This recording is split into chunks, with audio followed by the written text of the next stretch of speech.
Ray is giving his ninth speech from his Competent Communicator Manual. Wow! And his hope is to captivate your thoughts and then motivate you to action. Please help me welcome Ray.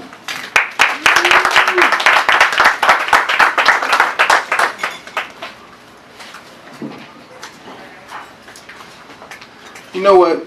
I want to go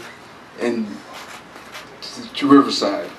I want to sit back and put in my MP3 player, listen to some music, walk around, see the scenery. At least that's what I thought one Saturday. Or actually, I do this often on Saturdays. I go down there, I pack my backpack with my Bible, and I go over a top where I can actually see the river. And I spend a lot of my time for me. Toastmaster Day, fellow Toastmasters, and distinguished guests. With that said, I would like to share with you about some I's that are not selfish. Some I's that I feel that are not selfish. The reason why I say that is because one day when I went down there with that typical, I'm going to put on my music, I'm going to block out the whole world and enjoy the scenery of downtown Tampa, I actually had an opportunity to meet Eddie. Eddie is a homeless person that goes to this park and along with these other men and women that I see every weekend. But this one weekend, I decided I was going to talk to Eddie. I found out some interesting things about Eddie. Did you know Eddie was a lieutenant colonel in the Army? Oh my God. Did you know that Eddie worked for the FBI? But here, Eddie is homeless. Eddie is sitting on the street with bags filled from Publix, little plastic bags and things like that. It wrenched my heart to actually talk to him. But then it opened my eyes to understand that there are issues out there, which is my first eye. We have an epidemic down there in Tampa called homeless individuals. But we sometimes do not open our eyes because we're too focused on ourselves. Honestly, on ourselves. Putting in our music, reading our iPhone, listening to the internet or whatever. But we sometimes miss out on the issues that are going on around us. So that, I say to you, is the first I that's not selfish. Is to identify the issues around you.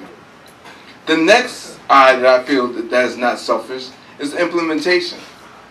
Implementation, I would like to talk about this nonprofit organization called the Needs and Dreams Foundation.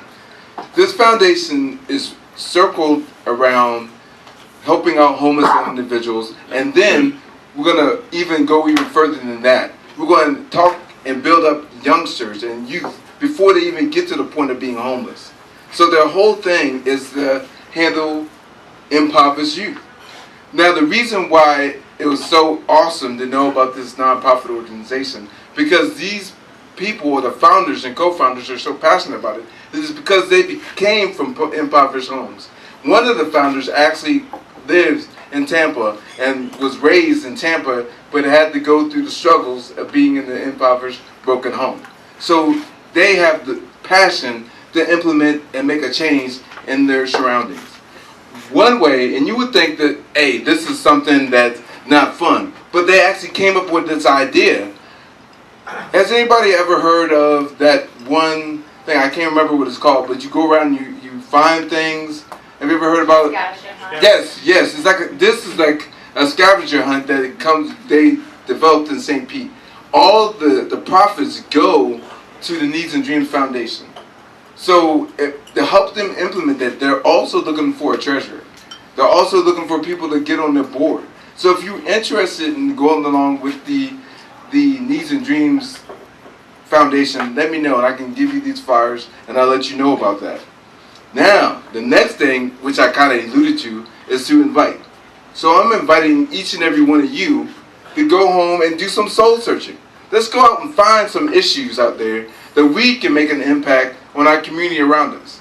Not just sit around and think about me, but let's think about we. Because I feel that once we do that, we build up our community. We make Tampa a better place. We make the United States, the world, a better place. because you just don't know how much of an impact that you have if you step outside your comfort zone and stop thinking about the I and talk about the we. So the four things that I like to leave you with, or the 4 I's that are not selfish, is to identify the issue. That's simply just opening your eyes and seeing things that you feel that you're passionate about that you like to fix. Then we're going to go ahead and come up with an idea, which I know that you all are just so intellectual because you're here in Toastmasters. You're awesome communicators. So I know you can come up with some ideas. If not, you can come up with a little think tank and we can all sit down and chop it up, go over to, I guess, that bar right next door, and we can sit back and let's talk about some ideas. And then, the same little group, we have another small focus group, and we start implementing some things that we can change in our community. And then we'll go out and invite, because they're going to see how much of a good time that we have. So those are the 4 I's that I feel that are not selfish. So please join me to go on this journey to make an impact to your community.